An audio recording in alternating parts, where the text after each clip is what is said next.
Oi, pessoal, esse é o terceiro vídeo, então, né, sobre as alterações circulatórias ou distúrbios hemodinâmicos, né? A gente já falou sobre os hídricos, que é o edema, a gente tá falando sobre os obstrutivos, a gente já falou sobre trombose e agora eu vou falar um pouquinho sobre embolia. Então, embolia, né? O que é o conceito de embolia? É o processo pelo qual um êmbolo, então, é transportado pela circulação sanguínea, né? O êmbolo, ele é uma massa, né, intravascular livre, ou seja, ele vai circular ali pela circulação sanguínea, né?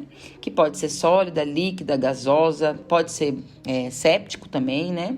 E é transportado pelo sangue de um local, do seu ponto de origem, para outro local, né? Que pode levar à oclusão parcial ou total da luz de um vaso, né? Em algum ponto do sistema circulatório como um todo.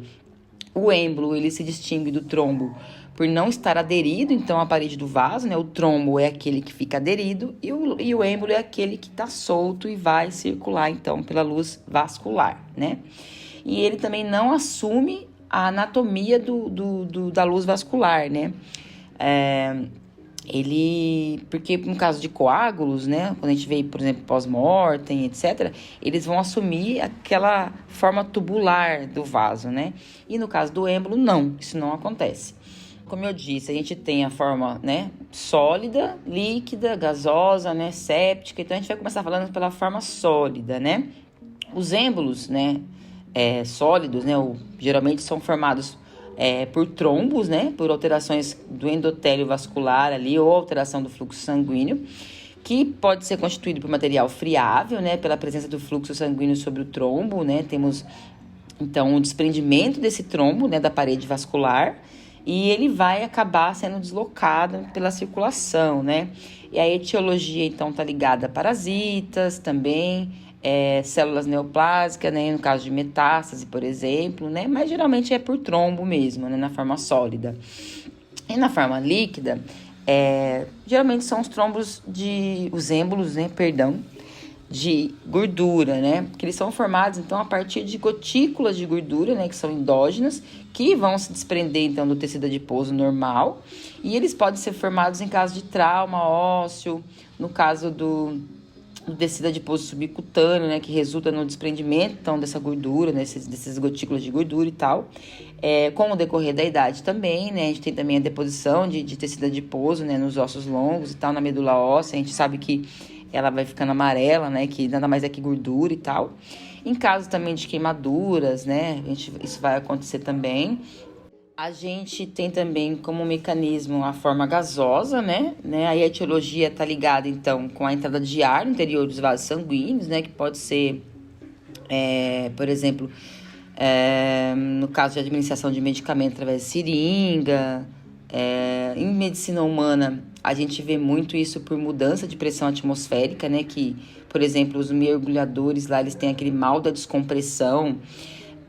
Ao sofrer, então, uma rápida mudança de pressão atmosférica, né? Quando eles sobem muito rápido para a superfície, assim, o nitrogênio, o hélio, alguns gases que estão na forma líquida ali no sangue do mergulhador, eles passam para a forma gasosa, né? Formando, então, uma embolia pulmonar também. A gente vê também isso relacionado a parto ou aborto, né? Com a contração uterina e ruptura dos vasos sanguíneos ali da região também.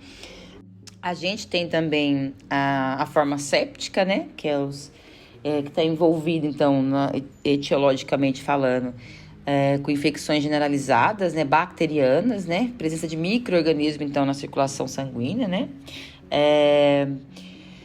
Macroscopicamente, a gente vai pensar, então, em órgãos que têm abscessos, né? Então, esses êmbolos bacterianos, eles vão ser um aglomerado de bactérias que vão estar ali nessas regiões com abscessos e tal.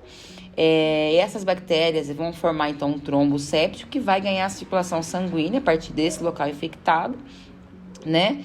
E vai causar uma embolia, né? Ele vai migrar para outros lugares no organismo, né?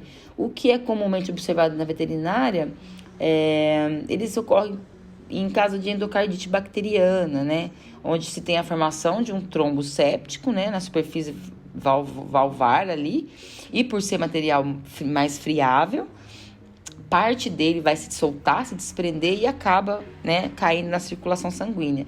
Ele vai favorecer a sepse e também a própria sepse vai ter esse mecanismo ela ocorre justamente por isso, né, porque a bactéria vai migrando, né, por vários órgãos do corpo e acaba tendo uma falência total de órgãos, assim, né, por infecção generalizada.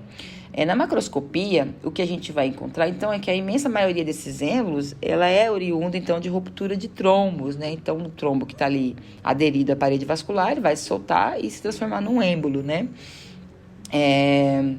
A gente tem nessa imagem aqui, para mostrar um êmbolo, né?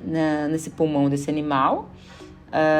E na microscopia, o que a gente vai ver é que ele se forma, né, no interior de vaso sanguíneo.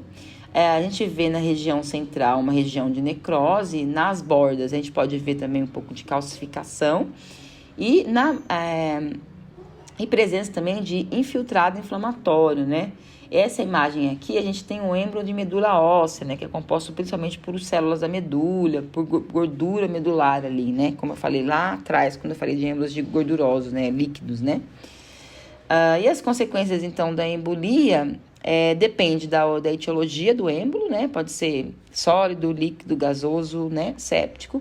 Depende do volume desse êmbolo e do local atingido, né? Pela embolia, né? Geralmente ele vai evoluir para congestão, edema, isquemia, né? E aí aqui eu trouxe algumas imagens para mostrar. Essa daqui é a congestão pulmonar, né? A imagem 3. A imagem 4 é uma imagem de edema pulmonar, né? E a imagem 5 é uma imagem de isquemia, numa região que você vê que tá a cor pálida ali desse rim, uma região isquêmica, né? Bom, e sobre embolia é isso. Muito obrigada pela atenção. Espero ter contribuído com você, com seu aprendizado e seus estudos.